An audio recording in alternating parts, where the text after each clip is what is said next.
the concept of niyat is my love letter to Pakistan. Listen, I think Pakistan has the most incredible talent. And I rang them up and I said, Yusuf. And they said, I'm always so proud of you. My ex-husband's family are all in one house. Zaman Park. In Zaman Park. Pakistan Zindabad. I need politics out of my life. Nice to see you. Okay. Thank you. Thank you so much, Jemima. Great. Lovely to see you. Bye, Murtaza. Really. हमारे साथ मौजूद हैं जमाइमा खान जो किसी तारुफ के मोहताज नहीं है. उन्होंने एक फिल्म बनाई है जिसकी धूम मची हुई है. What's Love Got to Do With It. Film इस वक्त पूरी दुनिया में उसके मुख्तलिफ प्रीमियर्स हुए हैं और हमारे साथ वो इस एक्सक्लूसिव इंटरव्यू के लिए मौजूद है. हम उनसे फिल्म जो मुख्तलिफ रिश्तों के हवाले से ख़ास तौर पर अरेंज मैरिजेस और जो मुख्तलिफ जो रिश्तों के दरमियान ख़ास तौर पर जो साउथ एशियन कल्चर में जिस तरह बाज़ नौजवान लोगों को रिश्तों पर मजबूर किया जाता है उस हवाले से ये फिल्म है जिसको खूब पज़ीराई मिली. हम जमाइमा से बात करते हैं. Jemima, first of all thank you very much for agreeing to do interview with us. If you could tell us about this film that you have previously done news-related documentaries, you have written articles for various English publications. Why did you decide to do a film? It's an extremely good question. I set it as a challenge to myself, and I also wanted to write a film that celebrated Pakistan. I wanted to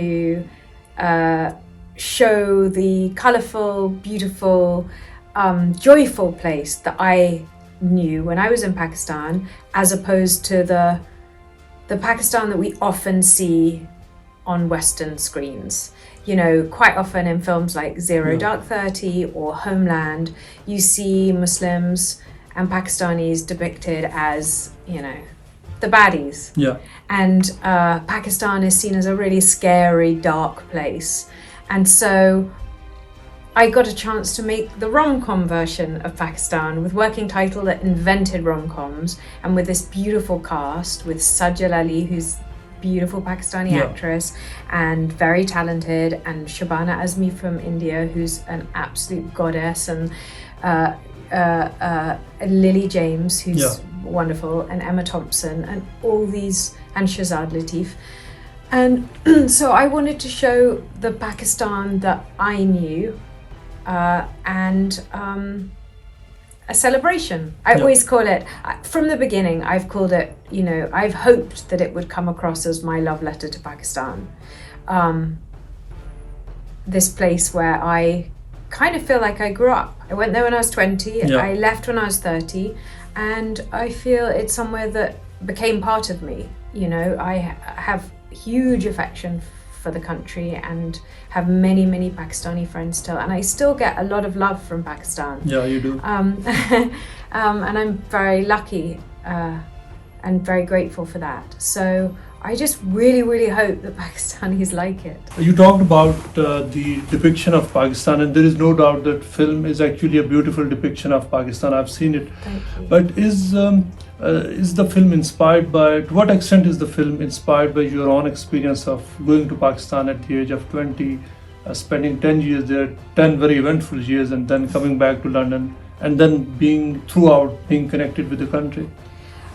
Look, every single anecdote or character or line in the film comes from something. It's all, you know, it's not a biopic. It's not my story, as you can tell, but it is definitely based on stuff that I saw or experienced. And it also reflects my journey and my understanding of what an arranged marriage is. You know, when I was a 21-year-old with very limited understanding of these things, I thought what a lot of people in the West think, which is this is a sort of outdated idea, it's you know, it makes no sense, and I've, like a lot of people, I think a lot of people in this country conflate the idea of forced marriage and arranged marriage, which of course are completely different. And when I went to Pakistan and I lived, so my ex-husband's family are pretty conservative. We lived in a joint family household. I lived with my ex-husband, his sisters, their husbands, their children, his father, all in one house. Zaman Park. In Zaman Park, and all his other relatives also lived in Zaman Park, as most people know. And I saw arranged marriages up close, long-term ones that were being arranged, and I saw people who were really happy and they were successful in a lot of those marriages. And so I came back to the UK with a completely different view of how these things work, and a totally different viewpoint to most of my friends, my old British friends. And so I came back saying to them, and it started kind of as a joke, this film, because I started saying to them, who would your parents choose for you? Like, given the choice, if you let your parents choose a candidate for you to meet and potentially marry, who would it be? And more importantly, would it work? Yeah. And that was the first idea for the film, because as you know from having watched the film, the white British Pakistani non-Pakistani character basically gets to the point where she asks her mum to suggest somebody for her, because she's copying her British Pakistani neighbours whose son, her best friend, is having an arranged marriage. So yeah. What about your sons? Did your sons see the film, and Sulaiman and Qasim, and what was their reaction to the film? I'm glad you asked that, because their reaction has definitely been the highlight for me of the whole experience. Really? Because they are not rom-com lovers. They don't like those kinds of films. They're my biggest critics, and obviously they're, half Pakistani Muslim kids, so they, whether they liked it or not was very, very important to me. I got them in to see it, and they said at the end of it, I could see they'd been like a little tearful, and I'd also heard them laughing, and they said, I'm always so proud of you. And I think they knew how hard I'd worked at it, and I literally thought, oh well, if no one else likes it, this is the moment. That must be a very, very proud moment for you. Yeah. Now moving on, why did you decide to cast Sajal Ali in that very key role in your film? So what happened was, we wanted someone who was a perfect match for Lily James, someone who was as beautiful, as good an actress, as vivacious and as nuanced as Lily James. And so I don't know if talent agencies exist in Pakistan, but I didn't know of one. So instead, I rang up an old friend of my ex-husband, Yusuf Salahuddin. Yeah. And I rang him up and I said, Yusuf, I need your help. Because Yusuf Sali is kind of, I think, unofficial king of culture in Pakistan. Yeah. And I said to him, tell me, this is what I need. I need her to be this age. I need her to look like this. Is there anyone? And he said, Sajal. And so he sent me a video. He put me in touch with her manager. And then after that, she auditioned for the part, and everyone was just in agreement that she was perfect for it. So it's Yusuf who was the casting agent. We've seen the film that you have included, leading actors from India, Pakistan, and the UK. And is there any message of, any unifying message when there is, characters involved from India and Pakistan, and you see, Pakistan and India has a history. Yeah. So is there any message that you're trying to portray there? I mean, I think I want this film to be enjoyed by everybody. Obviously, it relates to my experience in Pakistan, but I hope that the issues in it are more global and relatable on a wider scale. And I love that there is the best Indian and Pakistani talent all together in one film. Even musically, we have Naughty Boy, Shah, and we also have Nitin Sawhney, and they work together. And Rahat, I mean, can you imagine? He plays himself in the film. He played at my wedding, and I was a big Rahat I was a big Nusrat Fateh Ali Khan fan, and obviously Rahat as well.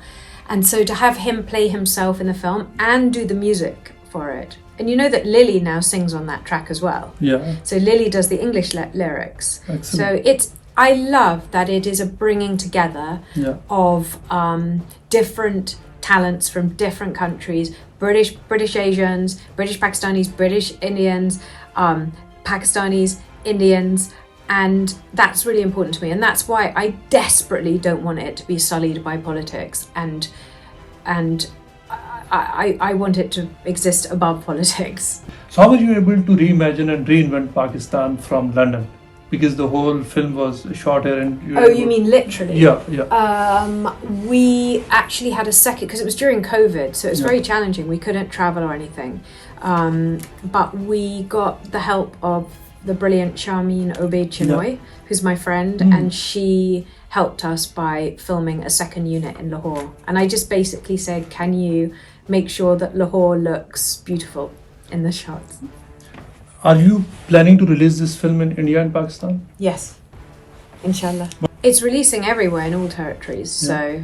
Would you ever make a Pakistani film, especially after the recent success of the Mola Jat, the legend of Mola Jat, at a very wide scale? I must watch that. I haven't watched that yet. Listen, I think Pakistan has the most incredible talent. And actually, I want to try and do some kind of mentorship scheme. And so I'm actually talking to Fatma Bhutto, my friend, about putting together some kind of fund or mentorship scheme to help filmmakers in Pakistan get their work made and seen globally, because there's so much talent in Pakistan. I know that it's a bumper year, you know, there's documentaries and shorts and feature films that are all this year being kind of celebrated, but there's so much more. If you think, you know, how hard it is to get things seen and made in Pakistan, there's so much talent in that country, and so I really want to try and find a way to help get that, you know, that talent showcased internationally. Jemima, you have a large following across Pakistan. What will be your message to your fans in Pakistan? Oh, just I really, really hope you come out to the cinemas and watch it, whether you know you're in Pakistan or to the expatriate community in the world. I just really hope that people will enjoy it and be entertained by it and understand that.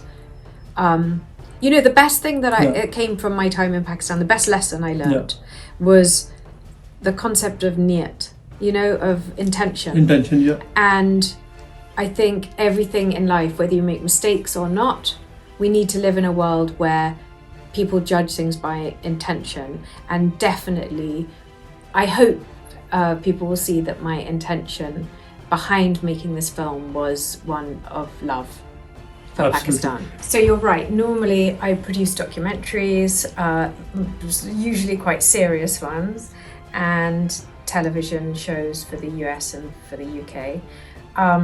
And about 10 years ago, I had the terrible idea that I should try and write a film. And it took me, I mean, years and years and years to get to the point where we are now, promoting the film for cinema. I thought it would be much easier than it was. It's really hard to write a script, and I didn't know how to do it at all, so I had to learn. And why did I decide it? So It is very clearly reflected in the film.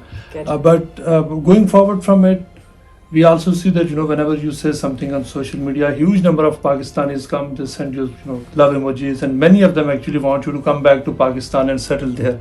What is your message for them, the people who really still adore you? Pakistan Zindabad. So definitely I'll keep politics out of Okay, it. good. It's very Good. important. I need politics out of my No, life. Jemima, thank you so much. Thank you so much. It was nice to see you. Okay. Thank you. Thank you so much, Jemima. Have you got my phone? Yeah. Yeah. Great. Okay. Lovely to see you. Bye, Pleasure. Murtaza. Okay, cheers.